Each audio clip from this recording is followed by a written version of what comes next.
What's going on, everybody? This is Sean from Gen 4 Technology, and today I'm going to be giving you a quick rundown on how to set up the auto tracking feature within any of our X Series PTZs that support such.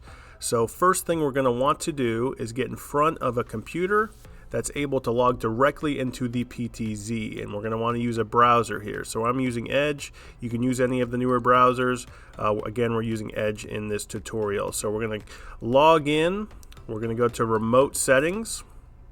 We're going to scroll over here to Setup under AI. And then we're going to go to the Pedestrian and Vehicle section. This is what can trigger auto tracking. Obviously, it makes sense because what do you want to track? Pedestrian and vehicles. So let's go ahead and get into that section. Turn it on. A sensitivity, you can adjust this higher or lower. The higher you set it, the more sensitive it is to picking up events. The lower you set it, the less sensitive it is. Dynamic marking, if you turn that on, it will put a box around the person that it sees within the field of view or that is considered a triggerable event, so I always turn that on. Snap mode, we're going to leave as default. Min pixel, max pixel, this depicts how big or how small the person or vehicle has to be considered a triggerable event. So you can adjust these accordingly. The defaults are generally pretty good for most setups. Detection target, this is where you set up what you want to track or what you want to pick up. I'm going to do pedestrian and vehicles here. Again, you can adjust this according to your environment or what you need. Non-motorized vehicles, if you add that in, that will also pick up or track things that aren't really 100% clear on being a vehicle or a person. So maybe animals could track a bag blowing in the wind. It's just hard to say on that. Detection mode, we're going to leave that as hybrid. And then detection area, this is where you can either adjust a user-defined setup, which I recommend in a lot of environments, or you can do full screen. And the difference is full screen, it's going to pick up everything within the field of view.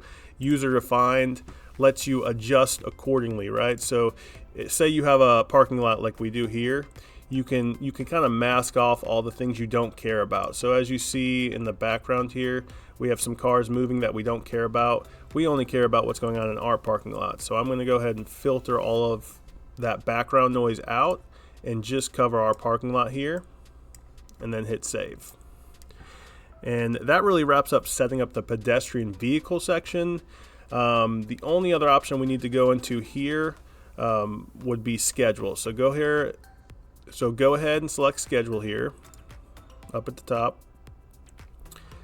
Go to pedestrian and vehicle, turn on the schedule, and then draw in the schedule. So this is going to depict what days of the week you want this feature to be active. Most people are going to want every day of the week, but if you say you only want it Monday, Tuesday, Wednesday, you can go in here and manually select each day and the hours that it's going to be active. Once you have that set up, hit save. And then we're going to move on to the alarm section. So this is where we actually set up or turn on auto tracking.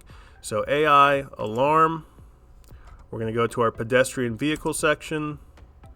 And then over here, the 5th option down, you'll see link auto PTZ tracking. You turn that on, you hit save, and you're good to go on the auto tracking. It will be live and it will follow anything within those set parameters we just went through. The only other option you may want to adjust, and it's all based off personal preference, will be back under setup for AI, and then you'll see tracking here. And there's two options. There's tracking zoom ratio and tracking duration. Tracking zoom ratio depicts how far it will zoom in when it's tracking someone. So the higher you set this, the more it's going to zoom in.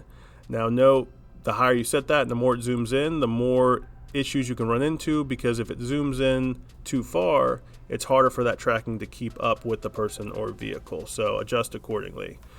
Tracking duration, that's how long it's going to track the person or vehicle until it goes back to your home position, and you can set this anywhere from 1 second all the way up to 5 minutes.